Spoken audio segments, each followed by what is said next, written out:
the beginning. So welcome to Hinsdale Central. Thank you for taking time out of your busy schedule to be here with us today. My name is Lisa Fernandez. I'm the Science Department Chair at Hinsdale Central.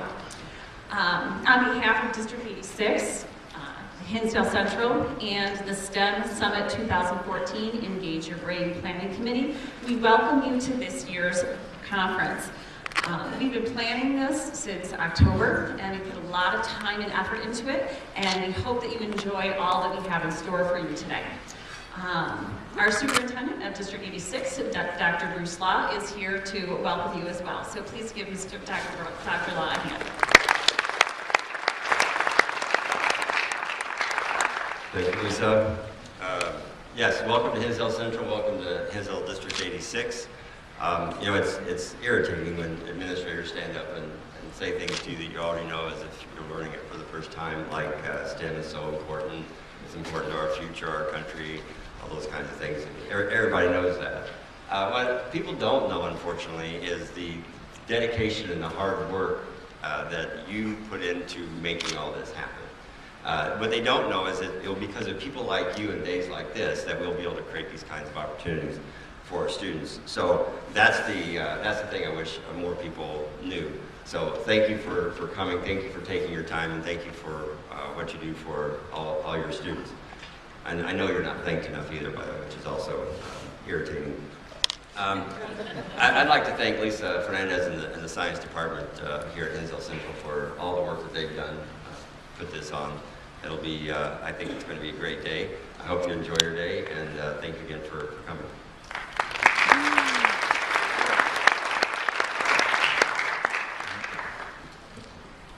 This is the 5th year that we've offered this conference, and so much of our focus in the past has been about STEM as a separate program that you bring to your school.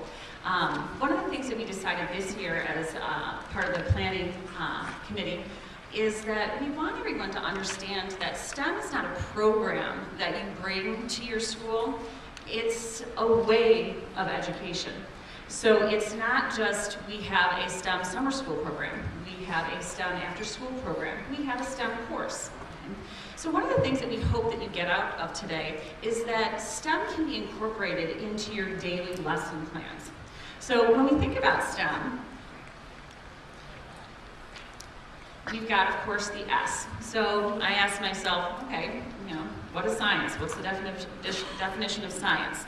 The dictionary.com says science is a systematic knowledge of the physical and material world gained through observation and experimentation. Technology. Technology is the total knowledge and skills available to any human society for industry, art, science, etc., according to the World English Dictionary. Engineering. The art or science of making practical application of the knowledge of pure sciences, dictionary.com. Art, imaginative skill as applied to representations of the natural world or figments of the imagination. Mathematics, operations and processes involved in the solution of a problem or study of some scientific field, World English Dictionary. So when we talk about STEM, or what we will focus on today, the idea of STEAM, incorporating that art piece into it, what is STEAM? So according to Lisa Fernandez, when you combine all of those definitions together, you get using the knowledge and skills gained from science, technology, engineering, art, and mathematics to solve real-world problems. So this is what we hope you gain from today, an understanding of what STEAM is and how you can incorporate that into your daily curriculum. Okay? Whether it's your daily curriculum or you're thinking about implementing a standalone program. So before we go full steam ahead into the program, I just want to go over a couple of important details that you should know about today. First of all, I'd like to thank our sponsors. Major sponsors for today's event are Pearson, McGraw-Hill Education, and the R&D, Research and Development, STEM Learning Exchange. Can I have all of the members that had worked on the planning committee, if you guys could please stand up along with all the science members of Hinsdale Central staff, if you guys can just stand up. I really want to thank all of these people. I'm filming, so.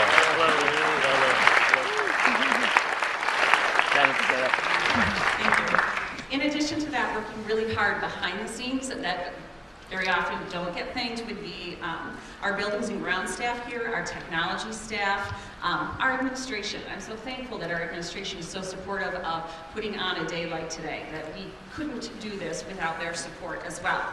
I do want to make particular mention of 2 science teachers in my department, Mark Walschlager, who handled all of the registration for the event, and Julie Baker, who organized the what's it called? Design challenge. The design challenge, which you'll see later on this morning. In your folder, on the right side of your folder, you're going to have the program for today. It lists and explains each of your breakout sessions and gives you a biographical information on some of the speakers and tells you rooms and things like that. On the left-hand side are flyers with opportunities for teachers and students. There's a blue ticket stapled to your folder. We will have a raffle that we'll hold at lunchtime, so keep that ticket, just probably leave it stapled right where it is. You're all already entered into the raffle. If you notice on your name tag has all of your locations for each of the breakout sessions. So the times are listed in your program, but where you are going for each of those breakout sessions is listed on your name badge. There's a number in the corner of your name badge if you are doing a design challenge, and that tells you the table that you will be at for the design challenge. I will caution you today, our schedule is very tight. So to all of our presenters, you need to remain on time, because there's some cases where we only have 5-minute passing periods. So presenters, you can go short, but you cannot go long, okay? The cafeteria will be open the entire time. There'll be coffee there until noon, and then lunch will be there. So please feel free to stop by at any time to grab something to eat. If you have any questions at all during the day, please feel free to ask anyone that has a STEM shirt on. Jim, can you stand up? This is the STEM shirt. Any of these people walking around will be able to help you. Thank you, Vanna. We will also have students in the hallways with those shirts on as well to direct traffic. So if you're not sure where to go, there's a map on the right-hand side of the building, but you can always ask one of the students in the hallway with a STEM shirt on where your particular room is as well. So, on to the reason why you're actually here. Okay? Our keynote speaker for today really has too many accolades to mention, so I will just list a few of them for you. Okay? He is a Chicago Magazine Green Award recipient. He lectures extensively on topics related to green architectural design. He has been published in the Wall Street Journal, Crane Chicago Business, Coastal Living, and many other periodicals. He is the driving force behind the concept of an offshore wind park adjacent to the city of Evanston, which you will hear more about in his presentation. It is my distinct pleasure to introduce the keynote speaker for today, Mr. Nathan Kipniss from Kipniss Architecture and Planning.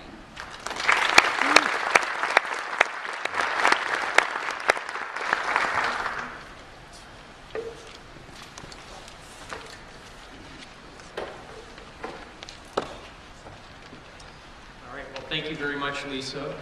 It's a pleasure to be here. I have to admit, I had never heard of STEM. So that right away, when Lisa called, I was like, what are you talking about? And I do a lot of lectures on things even outside of architecture, but I had not heard of it. And I do have kids in high school, so maybe that's a bad sign. But when she explained it to me, I was like, yes, this is exactly what we do. We do this on a daily basis. This is what we live and breathe. And I'm very happy about the STEAM part. The art is actually really, really important, especially, obviously, for what I do. Architect. The word architect actually comes from a couple things. Art plus technology, art plus science, It actually, if you look at its roots of the word, it's leader of technology. Who would have guessed, I guess? But again, it is important. And so architects get this rap that we know a little bit about a lot. We're the generalists. And there's engineers, for example, who spend their whole life like working on some section of a widget, some little gear component. And you know, so we're part of a team. People do different parts. We can't do it all by ourselves. I guess I'm glad that I'm the generalist. Now, we're just a little 4-person firm, and yet we do work that is pretty wide-ranging and starting to get on some national radar, literally. Who knows who this is? Brady. This is Mr. Brady. Mr. Brady was one of the 1 or 2 architects on TV back in the 60s. And here he is at work. And so what's he doing at work? Well, he's got his technology there. He's got his phone and his desk and his light and his file probably of building designs that he pulls out. Mrs. Williams calls up, what kind of house can I do for you? Oh, would you like 2 or 4 columns? Very limited. The kind of problems they were dealing with in the 1960s were minuscule. Architecture was this funny little thing where it was just about what a house looks like. Very different than now. And so I mentioned the kind of difference between an architect and an engineer. And the other aspect is the difference between an artist and an architect. I had a professor in graduate school who once a week would gather everyone around, about this many people in a 2-story auditorium, and he would give us little words of wisdom. And one of them really stuck with me. And he said, what's the difference between an artist and an architect? An artist might want to show the futility of war by having a cannon with a drooped muzzle, one wheel missing, another wheel square. An architect might want to show the futility of war and do some things like that, but that cannon has to move into position accurately, fire accurately, and come in on budget. It's a whole different ballgame, and it's integrating a lot of things. And not to belittle artists, but I'm just saying that's the difference. So here's an interesting slide that shows the difference between STEAM and STEM. So here we have a house. I guess this is okay looking. I did not do this house, and I'm going to preface that because of what you're about to see.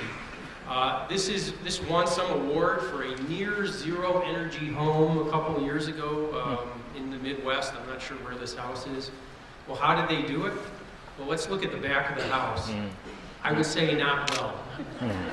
What they did is they just took a normal house and just like dealt these like a deck of cards, the PV panels for electricity on the back. Just horrible. This is not how you win the confidence of the public. This is showing no integration whatsoever. This is a good example of something where something so simple requires a tremendous team and a tremendous amount of working closely together. The St. Louis Arch. Who's been to the St. Louis Arch? Wow, awesome. So it started out as a nice little sketch. The simplest napkin sketch you can imagine. Sure, we're going to do this. Little parabolic arc. That's for you math freaks. But to make that actually happen was unbelievable. The engineering and mathematical and science and technology that was involved in doing this took years. The elevator in there that transitions, goes click, click, click. You guys who have been in it all know what I'm talking about. Kind of wobbles around a little bit. Maybe they could do it better this year. But really, a good example of how to integrate everything. And the art was the simplest part.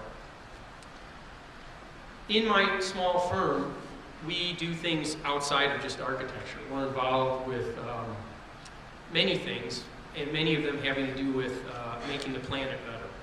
And peak oil is one of the things we're concerned about. Just kind of a simple explanation is every well that's drilled produces slowly and then has a maximum production and then tapers off. All the wells in a well field do that. All the wells in a country do that, and all the wells in the world will do that and are doing that. So this is a big concern about how to use our resources more carefully. This is that little graph shows the blip of oil in the 2,000-year period and the corresponding population graph with that. And then another one is climate change. This is showing the years going by. Some of you have probably seen this animation. And this is the differential in temperature over time. So it's not too bad right now. We're into the 1940s. And as we get into the 60s, 70s, and 80s and on, you're going to start to see some pretty dramatic changes. So this is really, really important to me and the work we do. Architects are responsible for the buildings. Buildings are 50% of the CO2 emissions. If we can design buildings that have much less or zero emissions, then we really hold the key to figuring this out. We can't do it ourselves, of course. So this, and of course we don't need fancy schmancy stuff to figure out something's going on. I kind of shudder to think what's currently going on.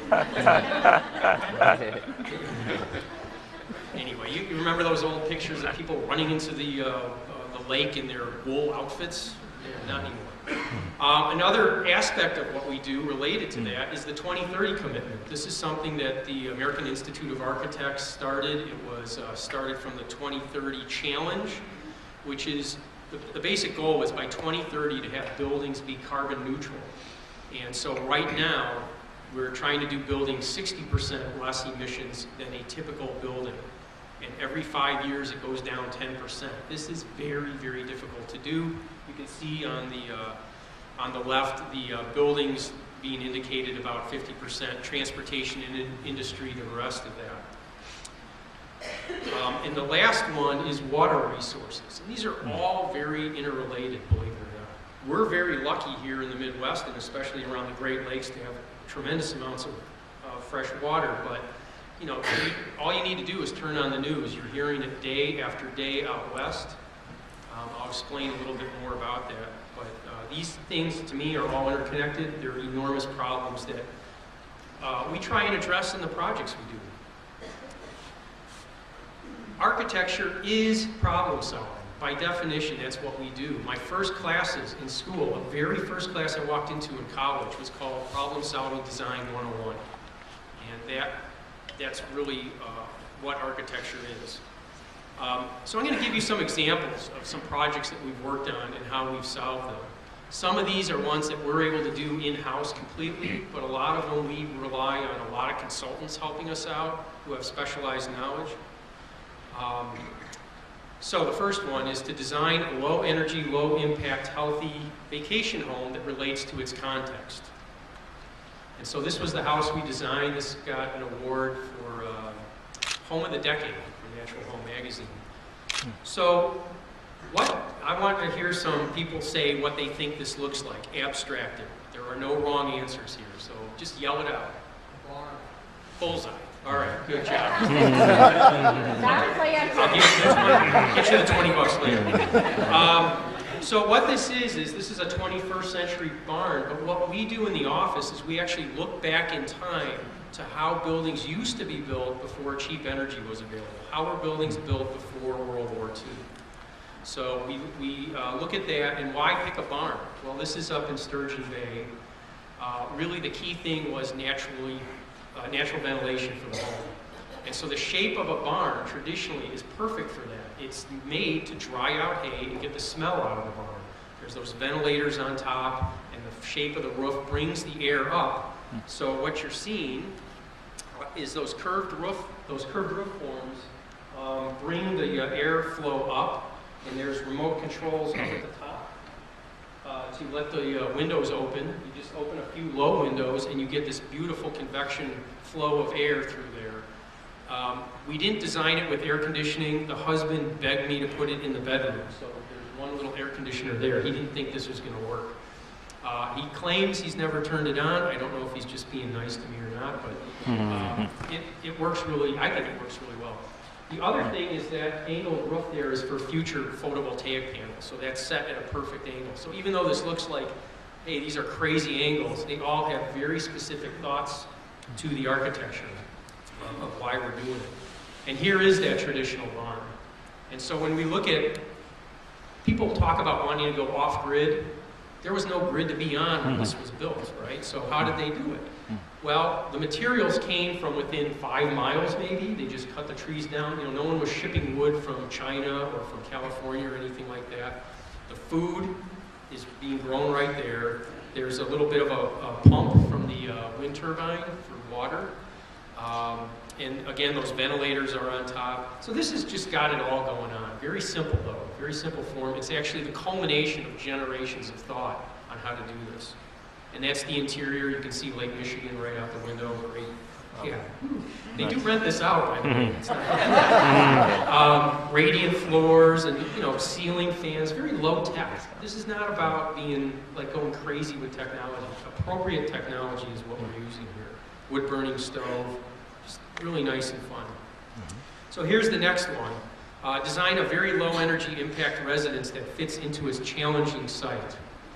And so what we have here is in Glencoe, we were asked to design by the owner who had just seen Inconvenient Truth. This was maybe 5 or 6 years ago, and just blew his mind. And he thought, when he's doing his house, he has to do this. He has to have a house that's great. So this house, the reason I say it's on a challenging site, it's on a corner, and the long axis is facing west. We would love if that was facing south. We can control the sun for solar gain much easier. We can shade it, do all these things. We didn't have that option. So as an architect, we think, what forms can we do? What geometric forms can we do to make this work better? So we made 2 buildings. We made a building here and a building here, linked it together on the side where nothing is. It's facing another house. And we have different angled roofs that do different things. That's our natural ventilation tower, just like in the other example. A green roof is left over in the middle. And the shape of that roof is really wide to collect as much water as we can. Goes into these rain barrels, and there was originally planned a 10,000-gallon cistern underneath there. Here's a section cut through the building.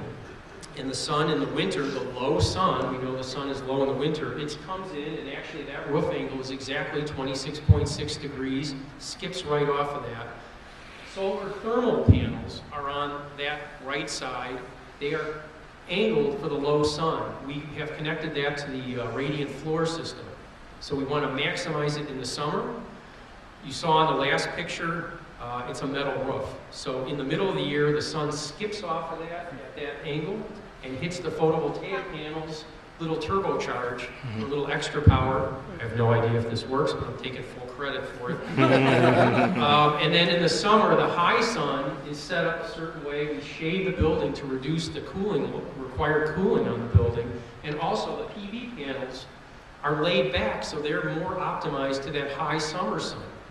This is a carbon CO2 reduction strategy because if we had, let's say, a whole town of 30,000 homes and they all did this, we wouldn't need to turn on coal plants and natural gas plants to bring power up right in the middle of the day when air conditioners kick on. The houses would do it themselves.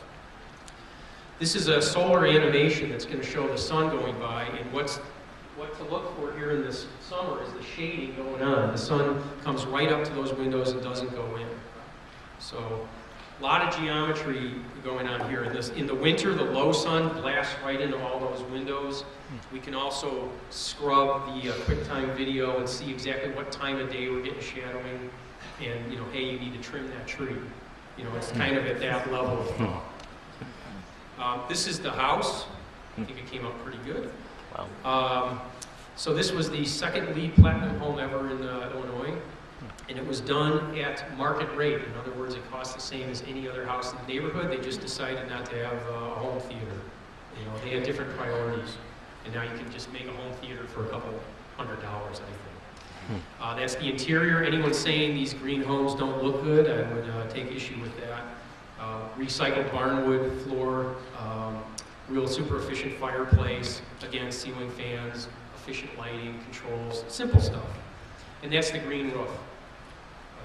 Great place to hang out in the middle of the day or in the morning, have a cup of coffee up there. So one of the things with the 2030 commitment is how do you measure these homes? So this home that we just did, we got what's called an EUI, an energy use intensity. It's like your MPG on a car.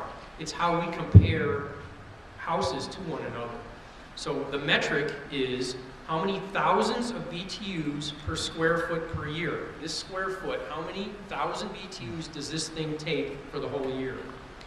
And what we want to do is get that way down from the typical home. And so this is the output that we did for this house. So we were supposed to be at 60% reduction, we're at 54. This is not easy to do. This house, with all the experts we had involved in this was really squeezing what we could do out of this house. But it's getting there, so we're trying to do every house like this and better. So 54% down, it uses 23,000 BTUs per square foot per year. The next house is design an energy efficient home that is also uniquely specific to the client. So this one was interesting because they wanted a very traditional Tudor home, a mom, a dad, and a son. And I said, okay, here's the deal. Those 3 leaded glass windows over the front door, we are going to use those. You each get 1 window. And this house had lots and lots of features in it. It had geothermal heating, it had photovoltaic panels in the back, and all sorts of stuff. But what I wanted to do is take those 3 windows and just keep that in mind. And then, let's see, utilize those windows to be able to really make it their own. Okay. So in the foyer, which is this octagonal shape here, I told them they each make their own octagonal tile. We'll position it wherever you want in that foyer. And then on your birthday, through an optic in the window at noon, you will fire through there, come across. It's like Raiders of the Lost Ark. And you put away your Game Boy and your iPhone and all that baloney. You hope it's not cloudy, and it's like party time. And when they go to sell the house, that will become the story of the house forever. So it's a fun way to get them to understand how the sun moves and really kind of get ownership of this. The last house I'm going to show you is how to design an appropriately sized net positive home. In other words, it generates more power than it uses. And this is really kind of the key thing moving forward. So this house in Chicago, very modern house. The key thing was on the back garage, we were able to load that thing up with photovoltaic panels, put it at the perfect optimal angle.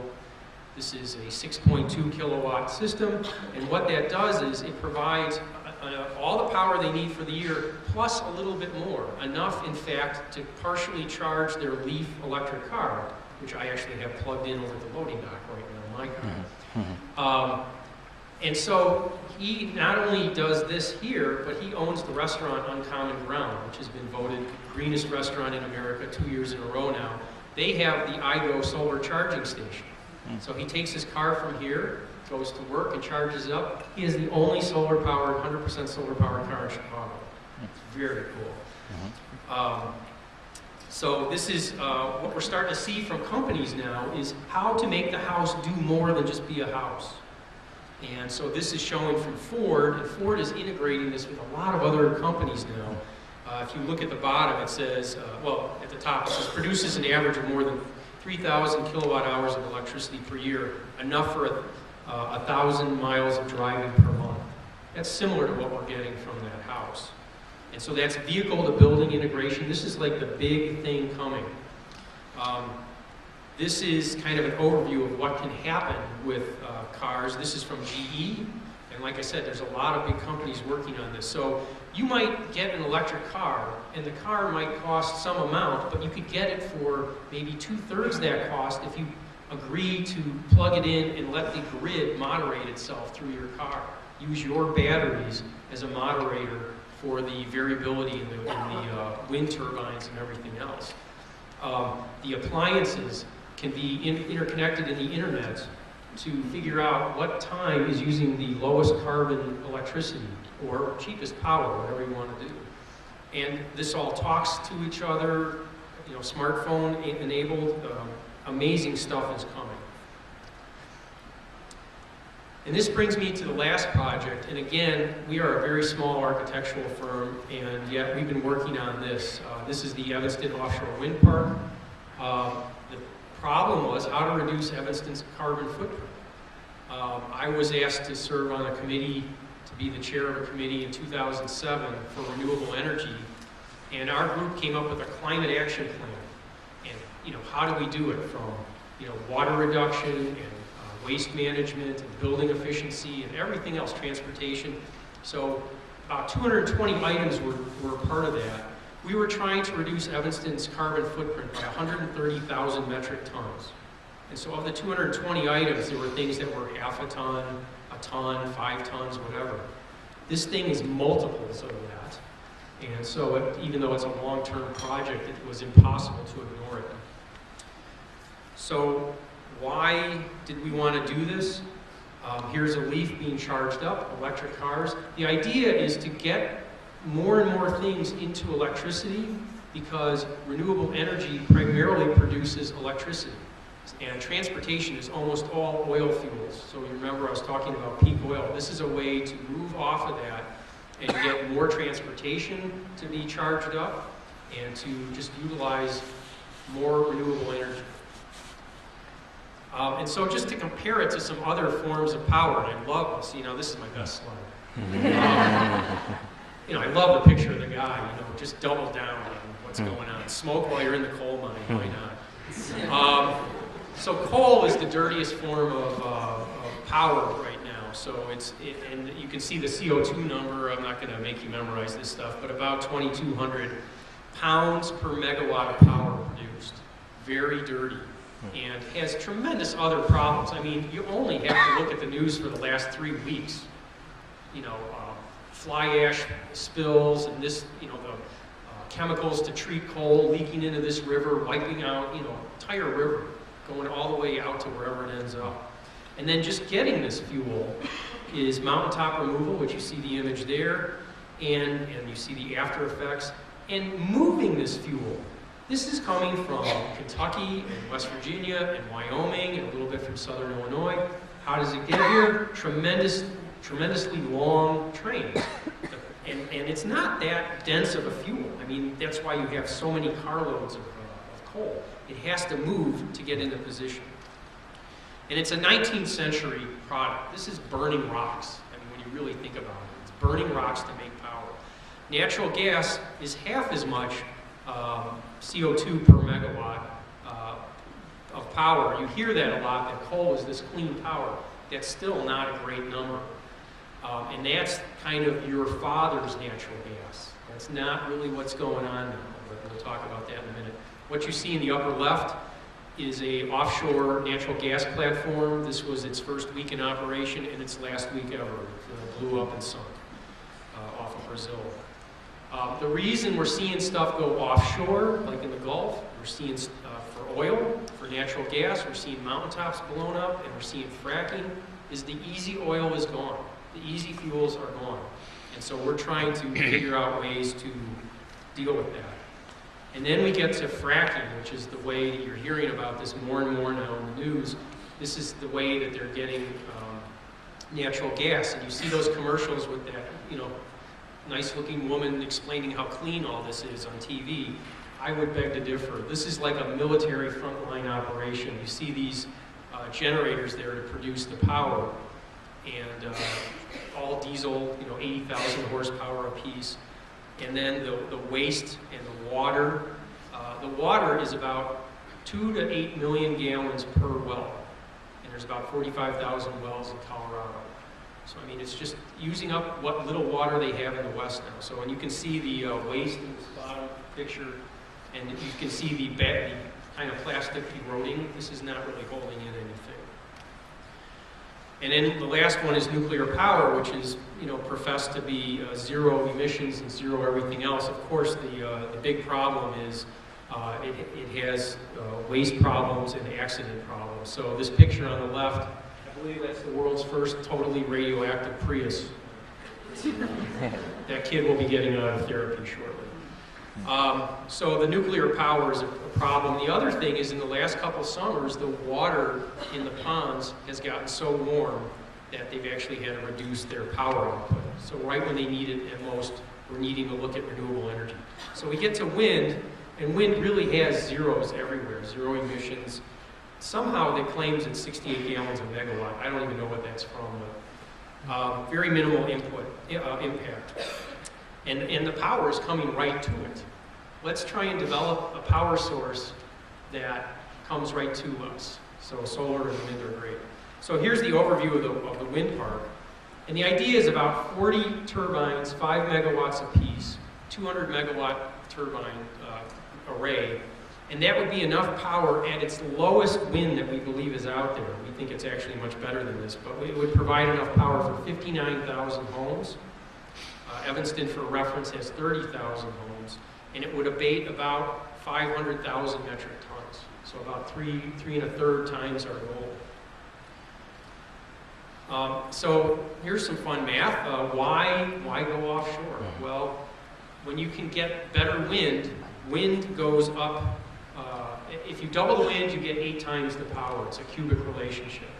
When you make the turbines twice as big, you get 4 times the power. So you go big and you go out where there's great wind. And we look at a map of the U.S., and the great wind is thought to be right in the middle of the country. And so like from Montana down to Texas, North Dakota down to Texas, but unfortunately no one lives there. This is the light.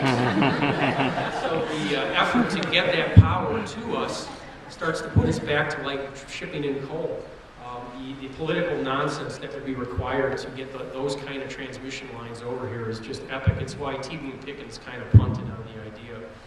But when we really look at where wind is, this has got the offshore wind speeds associated with it. And offshore, because there's no eddies, it's no turbulence involved. It's great wind out there.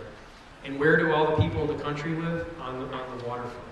So we get right to where we need it to be. This is an offshore buoy that we're trying to get into place off of Evanston. It's a super high-tech thing. It uses LiDAR. I don't know if you guys know what that is. If you do, LiDAR is like radar, but it somehow can do multiple heights. It can check wind speeds at multiple heights simultaneously. And this is really cool because it corrects for the wave action. So very, very neat. It also can check birds and bats that go through that little cone just to kind of see what's going on out there. It's been out in the lake 2 years now and recorded wind speeds of 22 miles an hour. We had based our numbers on 18. So here it is, 7 miles offshore, and that gives you some relative scale there. And then the other key thing about Evanston is it has very shallow water depth. These are economical to about 100 feet of depth, so that's the perfect position for it. And you can barely see them. They're right there. I always say if you hold your arm out at arm's length, turn your pinky sideways, you see it just that high. It's half your pinky fingernail high. And that's on the good days that you can see it. So here's a great statement. A major wind spill occurred today at the offshore wind farm. No injuries were reported. Maybe some kite flying was going on. So I want to conclude with a video that I think sums all this up. And you know, again, this work that we do, we look back at like Mr. Brady and what he was doing. Very different kind of scale of problems. And I think the way to do it is through that integration. But let's go ahead and listen to this and watch this. The engineer and the artist. They usually live in different worlds. But when they work together, well, that's when you can get something really new. Something special. Because when great thinkers work with great doers, 1 + 1 can equal 3.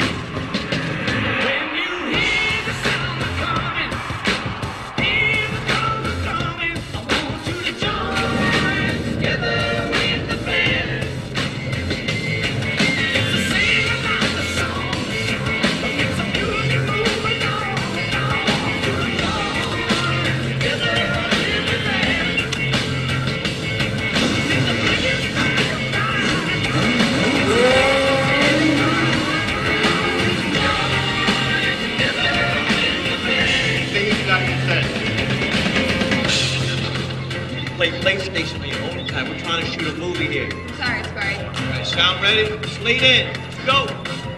Since we began, our artists and engineers didn't set out to make electronics or films or music. We set out to make you feel something.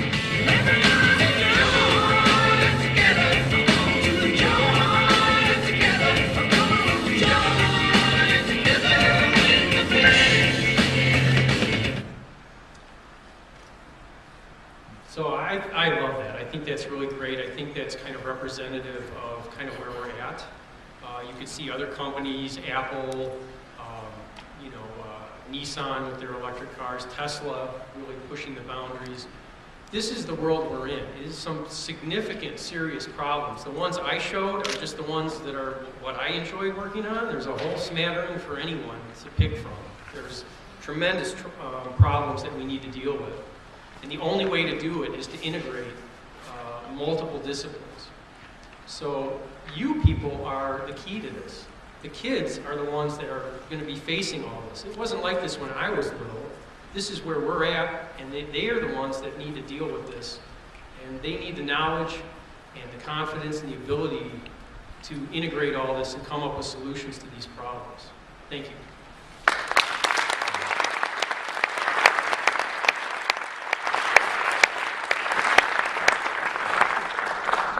If anyone has any questions, I'd be happy to answer them. Or if you'd like information on that rental, yes. The question is there been any pushback? If everyone in Evanston agreed with anything, I'd be stunned. I would leave Evanston. There's definitely people that have concerns about it. The group I'm in that's been looking at this, we think it's a great idea, and we continually look for red flags, and we would stop. We've been doing it 7 years pro bono. I don't get paid for this, and it's been a lot of work. I have better things to do if this doesn't make sense, but to me, this thing is great. So the questions that come up are avian bird issues, the visual issues, and the cost issues. Those are the three biggies. So real quick, I'm not going to take too much time, but the bird one, if you're looking for a solution that has zero impact, it will never happen. So you look at what has the least impact. When you look at those other ones, those all actually impact birds a lot. And relatively speaking, this is very, very minor. So if you're really concerned about it, this is actually the way to go. The visual one, like I said, you really can barely see it. I think it's really important that there's visual ownership to be able to see it, that it's not this invisible source of power. It's like the St. Louis Arch. It's like, let's come to Evanston. We need someone to pay that $1 an hour meter and be at our restaurants. Let's get some tourism, let them see that. And then the other one is cost. It's very expensive right now, but energy is not a linear thing. You can wake up one day and have a Fukushima and everyone thought nuclear was the answer and now it's not. And so the cost typically drops just like any other technology. First one in the water is going to be very expensive. That's Cape Wind coming this year. We're looking at 8, 9, 10 years down the line. We had wished Chicago was getting the Olympics. We were pretty sure we would have offshore turbines being built right now if that was the case. Yes. You said one of your homes you built was, it was not an extra cost in order to make it more energy efficient. Is there a certain price range of homes that's possible? So the question is, what price range can you integrate green technology and not have it be a price increase, or let's say a significant price increase? I think there's solutions at every level.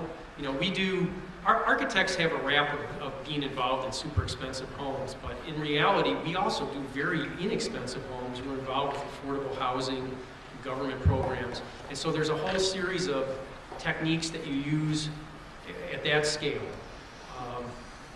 It's a little different, but still, and the other thing is you set the buildings up to expand, to take new technology.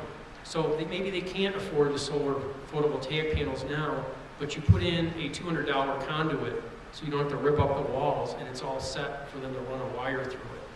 But there's other things that are very focused for that. Yeah.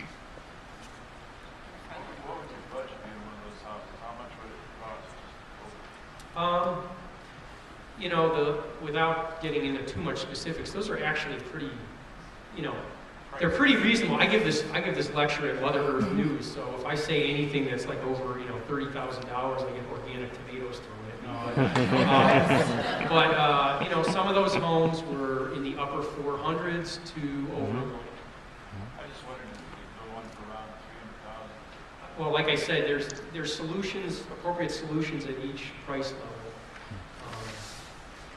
I mean, it just, obviously it starts limiting those solutions, but you know, there are definitely ways to do it. There's a lot of programs, if you go online for like, I think it's called Building America, and there's many other ones that show affordable housing. Well, they show some out west in Arizona, earthships. Sure.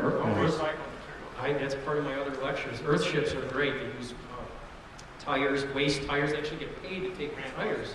You get $1 a tire. And they use a lot of beer bottles. I don't know where all those are going. They're wine bottles. I mean, it's like, okay, we're building a house. Let's throw a party. Yes? What about retrofitting existing homes? Yeah, retrofitting homes is key because here we are in Chicago, 95% is already built. You know, we had a great Chicago fire and it's already built and we're not going to hopefully ever do that again. So the key thing is to figure out how to retrofit. And so one of the most important things when you're redoing a house is to get an energy audit right off the bat because every decade the homes were built differently. They were insulated differently, they used different materials, they had different ideas. And so I can't give like a general answer, but what I can do is when you get that energy audit, then they start to pinpoint the problems. Usually the problem that can be easily corrected is the building perimeter and mechanical systems. You need to do that as a unit. You can't just put good windows in and have bad insulation and a bad mechanical system. He could care less that you have good windows and you just go around them. I mean, it doesn't care. But when you do the whole system and then you get the mechanical and the control systems, then you've really got it. You know. Yes? What about geothermal? Are you using that as homes? I am not the biggest fan of geothermal. We had used it from 2001 to about 2005 or 6, and did about 6 homes with it. And I think there's better ways that are less costly to do that. I think it's an expensive thing with lots of moving parts, and it requires pricing be set a certain way by the utility companies. We had installed these 6, and then ComEd changed the way they priced it, and 2.5 times the cost overnight.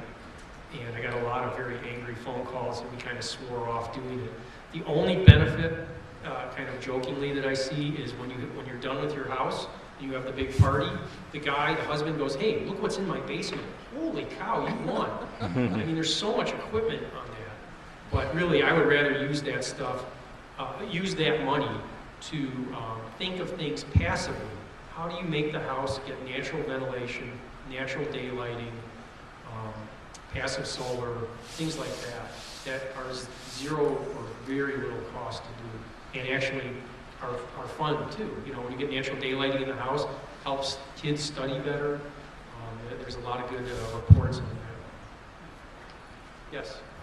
Based on your firm's experience hiring talent, have you found that there are certain experiences for students or software programs that students can use and get a head start on learning how to integrate the STEM and design piece? So the question is there, am I finding, or what do I look for, I guess, is in people that we hire? I mean, we don't hire that often, and I typically like to hire people right out of school. I think they're easily trained where I don't have to undo stuff, because I look for people that have a good background in green technology and green design. I mean, it's hard to get people to understand this if they don't get it right off the bat, if they're not really into it.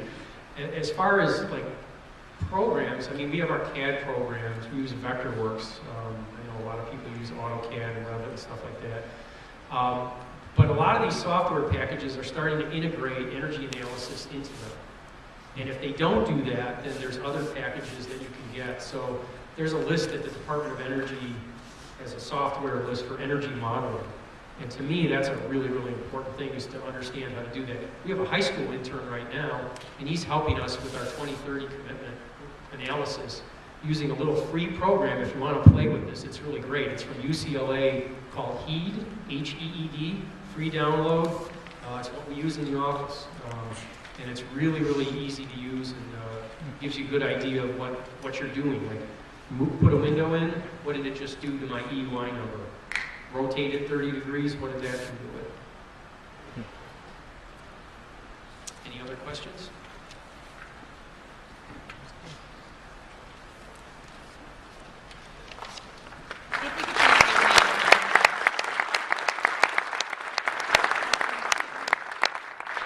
thank you so much for being with us. What a great presentation and so empowering for us to challenge our students to think in different ways, because that really is the point of today, is to challenge our students to come up with different solutions to problems that are posed to them.